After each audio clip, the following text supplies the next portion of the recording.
తెలుగు వారందరికీ నమస్కారం. నేను తెలుగు విద్యార్థుల కోసం ఇంకొక జోసా అడ్వాన్స్‌లో ఉన్న రూల్స్, రెగ్యులేషన్స్‌ని మీకోసం ఎక్స్‌ప్లెయిన్ చేయాలనుకుంటున్నాను.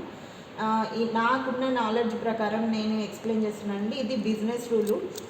జోసా కౌన్సిలింగ్‌లో వచ్చే బిజినెస్ రూల్‌లో క్లాస్ 12 ఎంత ఈక్వాలెంట్ పర్సెంటేజ్ మార్క్స్ ఉండాలి, కంపల్సరీ కాదా అనే డౌట్స్ చాలామందికి ఉన్నాయి. ఇందులో వచ్చేసి క్లాస్ 12 మార్క్ షీట్ అనేవి 5 సబ్జెక్ట్స్ ఉండాలి. 5 సబ్జెక్ట్స్లో ఏవైనా కంపల్సరీ వచ్చేసి ఫిజిక్స్, కెమిస్ట్రీ, మ్యాథ్స్, ఈ 3 సబ్జెక్ట్స్ అనేవి కంపల్సరీ అండి. అదర్స్ 2 సబ్జెక్ట్స్లో మీకైతే ఒకవేళ 2 లాంగ్వేజెస్ ఉన్నాయనుకోండి, హిందీ, ఇంగ్లీష్, ఏదైతే హయ్యెస్ట్ మార్క్స్ వస్తాయో ఆ లాంగ్వేజ్ని కన్సిడర్ చేయాలి. అండ్ ఇంకొక సబ్జెక్ట్ ఏదైనా ఉంటే మీకు బయాలజీ కానీ, environmental science, any other subject means 5 సబ్జెక్ట్స్ని అగ్రిగేట్ క్యాలిక్యులేట్ చేస్తారండి. 5 సబ్జెక్ట్స్కి 500 marks, each subject is 100 marks. 500స్లో మీరు క్యాలిక్యులేట్ చేస్తే మీకు 70 general category, general category, OBC కేటగిరీకి వచ్చేసి 75% అగ్రిగేట్ మార్క్స్ ఉండాలి. ఎస్సీ, ఎస్టీ, పీడబ్ల్యూడి క్యాండిడేట్స్కి వచ్చేసి 65% మార్క్స్ ఉంటేనే మీరు జోసా కౌన్సిలింగ్కి ఎలిజిబుల్. ఒకవేళ ఈ 2% మీరైతే ఎలిజిబుల్ లేరు అనుకున్న వాళ్ళకి స్కూల్ బోర్డ్ నుంచి టాప్ 20% కట్ ఆఫ్ ఉంటుంది. ఆ టాప్ 20% కట్ ఆఫ్ ఉన్న స్టూడెంట్స్కి కూడా జోసా కౌన్సిలింగ్లో ఎలిజిబుల్ ఉంటుంది. ఇది ఎలిజిబిలిటీ క్రైటీరియా.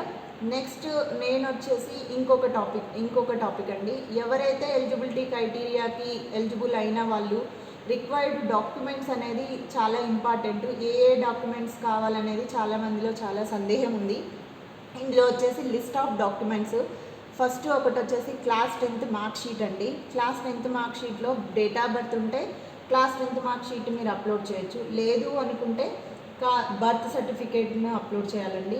ఇంకొకటి వచ్చేసి class 12th mark sheet, admit card, JEE, certificates of category certificate, ఏ ఫార్మాట్లో ఉందనేది కేటగిరీ సర్టిఫికేట్ అనేది.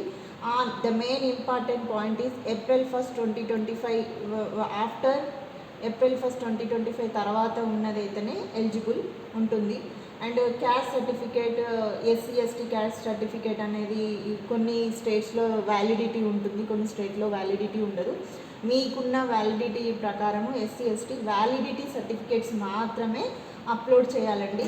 అండ్ ఇంకొకటి వచ్చేసి క్రాస్ బ్యాంక్ చెక్ కాపీ ఒకటి, passbook with bank details, medical certificate అనేది కంపల్సరీ. ప్రతి స్టూడెంట్ మెడికల్ సర్టిఫికేట్ అప్లోడ్ చేయాల్సింది. What are the important certificates is class 10, class 12, admit card, category certificate on after before April 1st and one more is the medical certificate. ఈ 5 certificates అనేవి compulsory JoSAA కౌన్సిలింగ్లో documents upload చేయవలసి ఉంటుంది. Thank you for watching this video.